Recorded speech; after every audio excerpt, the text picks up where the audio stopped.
Hello दोस्तों, नमस्कार। बीएससीए coaching platform पर आप सभी का हार्दिक स्वागत है। इतिहास के आज के इस क्रम में हम देखेंगे महमूद गजनबी ने जो उसका महमूद गजनबी का जो भारत पर प्रमुख आक्रमण रहा है, सोमनाथ पर आक्रमण, सोमनाथ मंदिर पर किए गए उसके आक्रमण की चर्चा आज हम करेंगे। पिछली कक्षा में हमने देखा महमूद गजनबी जो पंजाब पर आक्रमण कर रहा होता है, पंजाब पर आक्रमण करता है। पंजाब पर अंतिम अभियान जो इसने किया 1019 ईस्वी में, हमने आपको बताया कि यहाँ का शासक त्रिलोचन पाल था और ये वो त्रिलोचन पाल था जो विद्याधर चंदेल के ग्रुप में, ठीक है, शामिल होकर के महमूद गजनबी का सामना करने वाला था। जहां पर आप जानते हैं कि विद्याधर चंदेल एक समूह बनाता है और रात्रि के समय में विद्याधर चंदेल स्वयं गायब हो जाता है। ठीक है, तो उस समूह के जितने भी सदस्य रहे होंगे उनको दंडित करने के लिए महमूद गजनबी ने अपना एक बेड़ा तैयार किया और वो 1019 में उसी क्रम में त्रिलोचन पाल को भी दंडित करने के लिए बढ़ता है। 1019 ईस्वी में उसने पंजाब पर आक्रमण किया और पंजाब पर आक्रमण करने के बाद वो पूरी तरह से पंजाब को अधिग्रहित कर लेता है, अपने कब्जे में ले लेता है। ये हिंदुस्तान में उसका पहला ऐसा राज्य था या पहला ऐसा अभियान था जहां पर उसने राज्य पर अधिकार किया अपना। इससे पहले किसी भी राज्य में अगर वो आक्रमण करता था तो केवल लूट करके चला जाता था। ठीक है, पंजाब पर उसने इस बार अधिकार कर लिया और पंजाब पर उसका ये अंतिम आक्रमण था। ठीक है, उसके बाद जो उसका एक प्रमुख आक्रमण आता है जिसकी आज हम चर्चा करने वाले हैं वो है सोमनाथ मंदिर पर आक्रमण। ठीक है, सोमनाथ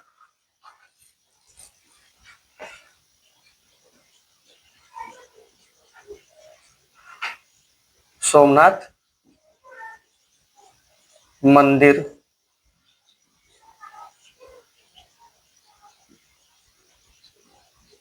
पर आक्रमण। ठीक है, सोमनाथ मंदिर पर आक्रमण। ठीक है, ये जो सोमनाथ का मंदिर था भगवान शिव का मंदिर था, बहुत पवित्र माना गया इस मंदिर को, बहुत पवित्र मंदिर था। और ये मंदिर गुजरात के काठियावाड़ क्षेत्र के तट पर स्थित था। बहुत विशाल मंदिर था। इस मंदिर में प्रतिदिन लगभग 1000 ब्राह्मण इस मंदिर में रहते थे और यहाँ पर ऐसा माना जाता है, जो जिक्र आता है कि लगभग 300 यहाँ पर नाई हुआ करते थे जो आने वाले दर्शनार्थी थे उनके, ठीक है, बाल काटने का काम करते थे। साथ में लगभग 350 के आसपास देवदासियां भी यहाँ थी जो नृत्य का कार्य करती थी। ठीक है, मंदिर का जो खर्च था ये 10,000 गांव जो इसको अनुदान में मिले थे वहां से मंदिर का खर्च चलता था। ये भी कहा जाता है कि सोमनाथ मंदिर में जो भगवान शिव की प्रतिमा थी, जो भगवान शिव की शिवलिंग जो वहां का था, उसका जो अभिषेक था वो गंगा जल से किया जाता था और वो प्रतिदिन होता था, जबकि वहां से गंगा 750 मील दूर थी, 750 मील दूर पर स्थित थी। ठीक है, अब आगे देखते हैं कि मोहम्मद गोरी ने इस पर आक्रमण कब और कैसे किया। होता क्या है कि पंजाब पर आक्रमण के बाद मोहम्मद गोरी वापस गजनी लौट जाता है और गजनी लौटने के बाद आप देखेंगे कि 1024 ईस्वी में पुनः, ठीक है, गजनी लौटने के बाद 1024 ईस्वी में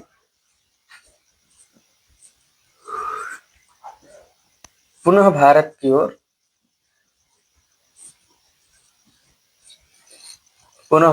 ओर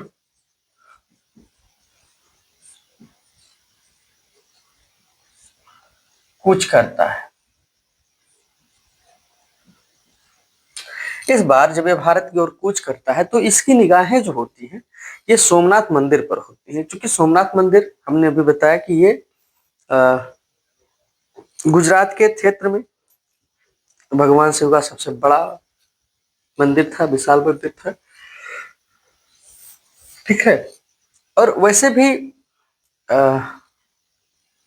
इस जो जितने भी हिंदू हिंदू धर्म के लोग थे, उनको नीचा दिखाने का जो काम, एक नीचा दिखाने का जो मार्ग था, वो यही था कि अगर किसी मंदिर पर आक्रमण किया जाए। हमने आपसे बताया है कि महमूद गजनवी जो था, ये इसका जो युद्ध था या इसके जो अभियान थे, वो लगभग अधिकांशतः धर्म से प्रेरित थे। जिसका एक आप उदाहरण देखेंगे कि जब इसने मुल्तान के दाऊद पर आक्रमण किया तो क्यों किया? क्योंकि उसने शिया पंथ स्वीकार कर लिया था। ठीक है, उसने शिया पंथ स्वीकार कर लिया था। और साथ में आप देखोगे कि पंजाब के शासक सुखपाल पर जब इसने आक्रमण किया तो सुखपाल को इस्लाम धर्म जो है इसने ग्रहण करवा दिया, जहाँ पे उसका नाम नवासा साहब मिलता है।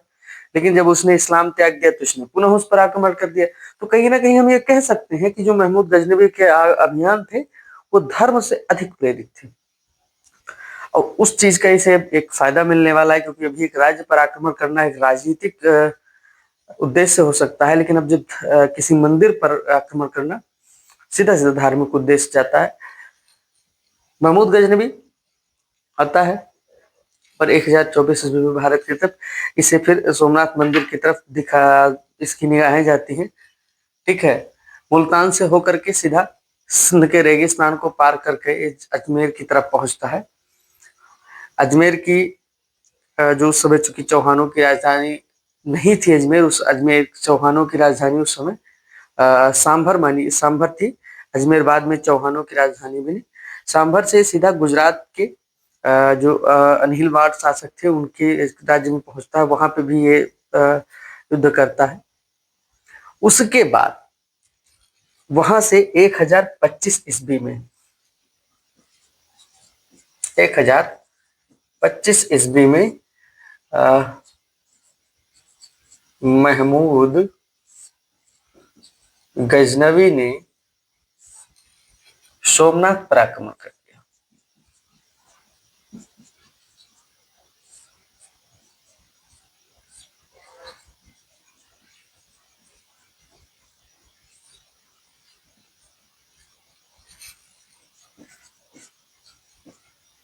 सोमनाथ पर आक्रमण कर दिया। कब कर दिया? 1025 ईस्वी। आप देखेंगे जिस समय इसने सोमनाथ मंदिर पे आक्रमण किया, वहां हजारों की संख्या में जो भी ब्राह्मण पुजारी जो भी वहां थे, मंदिर के सेवादार, वो उपस्थित रहे। ऐसा माना जाता है कि वहां के जो ब्राह्मण या जो मंदिर के पुजारी थे, उन्होंने इससे निवेदन भी किया, इससे धन लेने की भी इसके सामने एक शर्त रखी कि ये धन ले लेकिन मंदिर को नुकसान ना पहुंचाए, क्षति ना पहुंचाए। लेकिन इसकी मंशा तो एक धार्मिक क्षति की थी, और इसने क्या किया कि वहां का जो शिवलिंग था उसको तोड़ डाला।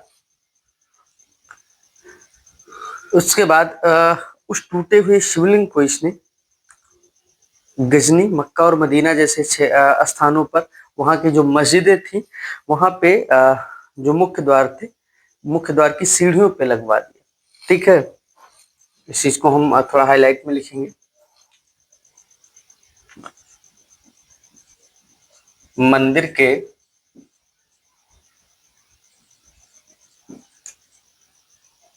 टूटे हुए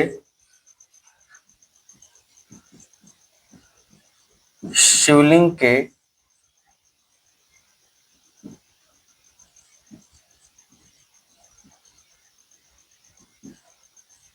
टुकड़े को गजनी, मक्का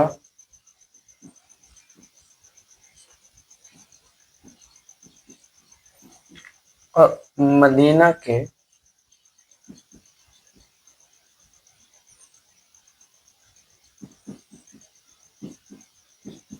मस्जिदों की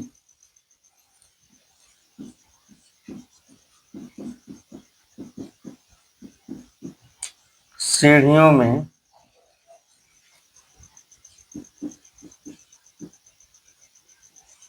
लगवा दिया।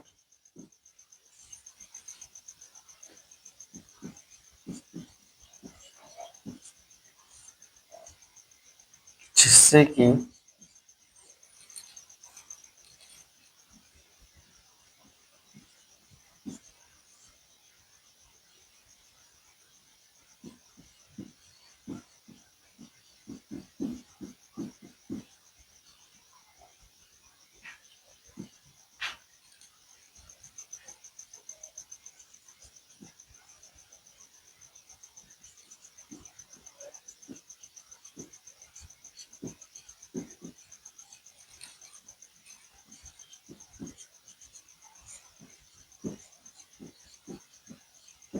आस्था को जोड़ दे सके। ठीक है। मंदिर के टूटे हुए शिवलिंग के टुकड़े को गजनी, मक्का और मदीना के मस्जिदों की सीढ़ियों में लगवा दिया, जिससे कि हिंदू धर्म के लोगों की आस्था को जोड़ दे सके। ठीक है। सोमनाथ मंदिर से इसे अकूत संपत्ति प्राप्त हुई। इतनी संपत्ति वो किसी एक विशाल राज्य में उसे नहीं मिली थी जितनी कि सोमनाथ मंदिर में अकेले उसने लूटा था। और इन सभी चीज यहाँ सोमनाथ मंदिर को लूटने के बाद महमूद गजनबी क्या करता है कि भीमदेव को ढूंढने, जो अनिलवाड़ का शासक था, जो जब ये मंदिर सोमनाथ पे आक्रमण करने के लिए आ रहा था, तो रास्ते में चूंकि अनिलवाड़ पड़ा था और भीमदेव वहां से इसकी सूचना पाते ही भाग गया था। ठीक है। भीमदेव भाग गया था, तो उस भीमदेव को भी दंडित करने की इसने सोची और उसको ढूंढने के लिए निकलता है। ठीक है। भीमदेव की तलाश में ये सिंध होते हुए रेगिस्तान का क्षेत्र होते हुए सिंध पहुंचता है, लेकिन तभी इसको जानकारी मिलती है कि खुरासान में कुछ विद्रोह की समस्याएं पुनः उत्पन्न हो गई हैं। तो ये वहीं से सिंध के रेगिस्तान से ही निकल करके गजनी जाने लगता है। रेगिस्तान के क्षेत्र में इसको थोड़ी समस्याओं का जो है कठिनाई का सामना करना पड़ा। वहां दो आपके जो क्षेत्र थे वहां पर जाटों का एक जाटों की एक जो है अपना ग्रुप था, समूह था। तो उन जाटों ने मोहम्मद गजनबी को बहुत नुकसान पहुंचाया। जो भी धन लूट कर सोमनाथ मंदिर से ले गए थे उसमें से अधिकांश धन छीन लिया। महमूद की सेना चूंकि थकी हुई थी और उसके साथ साथ इसे सीधा खुरासान पहुंचना था जहां पे इसकी निगाहें प्रबल थी। तो इस चक्कर में, इस समस्या के कारण यहाँ पे इसके साथ थोड़ा प्रॉब्लम्स हुई। इसके धन लूट लिए गए जिस कारण से लेट हुई और 1026 में वापस गजनी पहुंच सका। ठीक है। हम लिखेंगे कि मार्ग में जाटों के द्वारा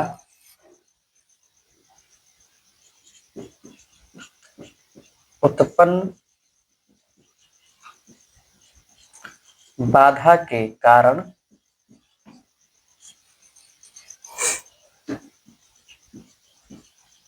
महमूद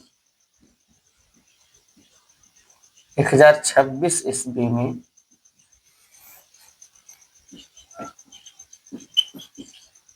गजनी पहुंच सका। ठीक है। मार्ग में जाटों के द्वारा जो बाधा उत्पन्न की गई जिसके कारण महमूद 1026 ईस्वी में गजनी पहुंच सका। गजनी पहुंचने के बाद, ठीक है, वहां जो भी इसकी समस्याएं रही होंगी उससे इसने निजात ली, सारी चीजों को सॉल्व किया और उसके बाद ये 1026 में ही वापस लौटता है भारत में। और ये इसका एक अंतिम अभियान साबित होता है। लेकिन इस अभियान का उद्देश्य केवल इतना था इसका कि किसी प्रकार से उन जाटों को, जिन जाटों ने इन्हें जाते समय डिस्टर्ब किया था, परेशान किया था, मार्ग में अवरोध उत्पन्न किया था, उनको किसी प्रकार से दंडित कर सके। तो केवल जाटों को दंड देने के लिए अंतिम बार 1026 और 1027 में, ठीक है, 26 चलता है, 27 भारत पहुंचता है, तो जाटों पर आक्रमण करता है, जिसमें जाटों को दंडित करता है, काफी को मार देता है, कुछ को बंदी बना लेता है, तो सारी सारी चीजें होती है। ठीक है। ऐसी दशा में उसके बाद ये वहीं से वापस लौट जाता है।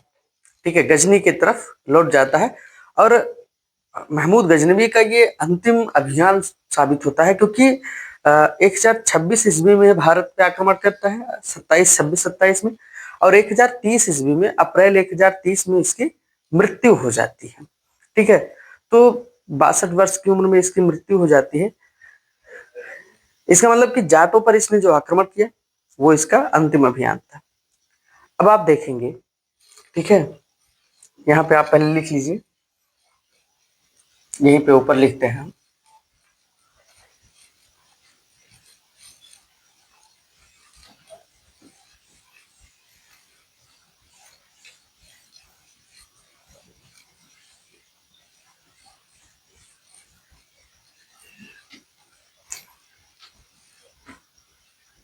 एक 1026 में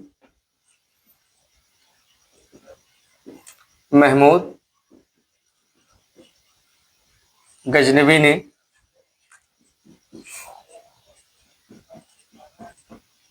जाटों पर अभियान किया।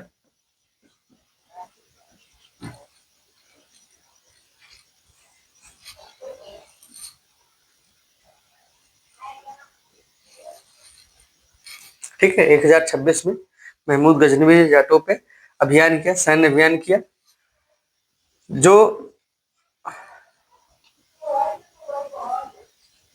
महमूद का भारत पर अंतिम सैन्य अभियान था। ठीक है, अंतिम सैन्य अभियान था। ठीक है, ये भारत पर इसका अंतिम सैन्य अभियान था। एक आप लिखोगे अप्रैल 1030 ईस्वी में 62 वर्ष की आयु में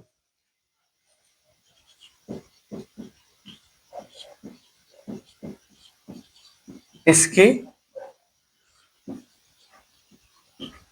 मृत्यु हो जाती है।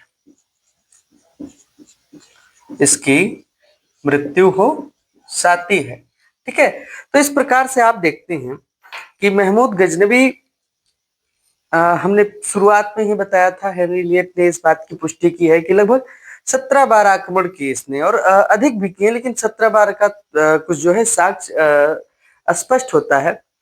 इन 17 बार के आक्रमणों में आपने देखा कि केवल एक बार, केवल एक ऐसा प्रांत या राज्य होता है पंजाब, जिसको ये पूरी तरह से खुद के प्रति अधिग्रहित करता है, मतलब